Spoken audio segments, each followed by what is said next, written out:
કાંકરેજના શિયોરી ખાતે રઘુવંશી સોસાયટીમાં દશામાના મંદિરે મીટિંગ દરમિયાન અનેક યુવાનો જોડાયા કોંગ્રેસમાં। ધારાસભ્ય અમૃતજી ઠાકોરના હસ્તે ધારણ કર્યો કોંગ્રેસનો ખેસ। શિયોરી ડેપ્યુટી સરપંચ વજુભા ડાબી, યુવા આગેવાન નરેશ કકાણી સહિત 100 જેટલા યુવાનો જોડાયા કોંગ્રેસમાં। સ્થાનિક સ્વરાજ્યની ચૂંટણી પહેલા કોંગ્રેસે યુવાનોને આવકાર્યા।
દિવસ આનંદનો દિવસ છે।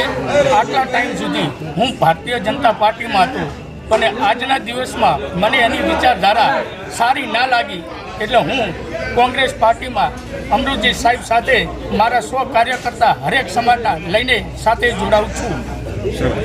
આજે શિયોરી મુકામે રઘુવંશી સોસાયટીની અંદર અમારા કાંકરેજ તાલુકા કોંગ્રેસ સમિતિના પ્રમુખ ગોપાલસિંહ સોલંકી, જિલ્લા ડેલિગેટ પૂરણસિંહ વાઘેલા, અમારા થરા નગરપાલિકાના પૂર્વ પ્રમુખભાઈ વિનોદજી ઠાકોર, અમારા તાલુકાના મુસ્લિમ સમાજના આગેવાન ભાઈ મયુદ્દીનભાઈ મોરવડિયા સાથે રઘુવંશી સોસાયટીની અંદર આજે એક મિટિંગનું આયોજન કરવામાં આવ્યું। જે મિટિંગમાં અમારા ડેપ્યુટી સરપંચ અને નરેશભાઈ કાકાણી સાથે 100થી વધુ યુવાનો એટલે જવાબદારીવાળા યુવાનો અને આગેવાનો કોંગ્રેસ પક્ષના વિચારધારા સાથે આજે જોડાયા।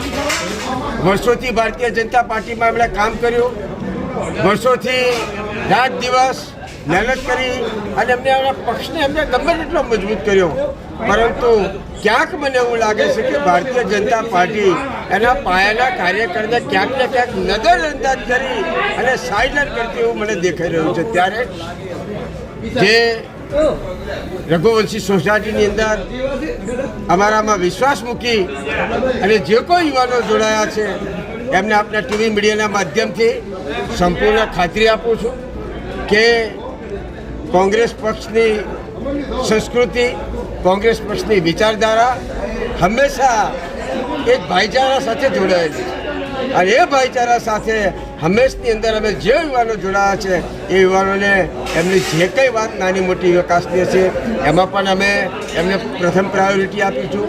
સાથે સાથે અહીંયા કોંગ્રેસ પક્ષના પણ સૌ અમારા આગેવાનો પણ ઉપસ્થિત રહ્યા છે અને શહેર કોંગ્રેસ સમિતિના પ્રમુખ ભાઈ ભીખુસિંહ ડાભીને અથાગ પ્રયત્નોથી જે આ બધું આજે આયોજન ગોઠવવામાં આવ્યું છે એ બદલ શિયોરી શહેર કોંગ્રેસ સમિતિના પ્રમુખ ભીખુજી ડાભી, અમારું સોશિયલ મીડિયા ટીમ અને શિયોરી શહેર કોંગ્રેસના સૌ આગેવાનોનો પણ આભાર માગું છું।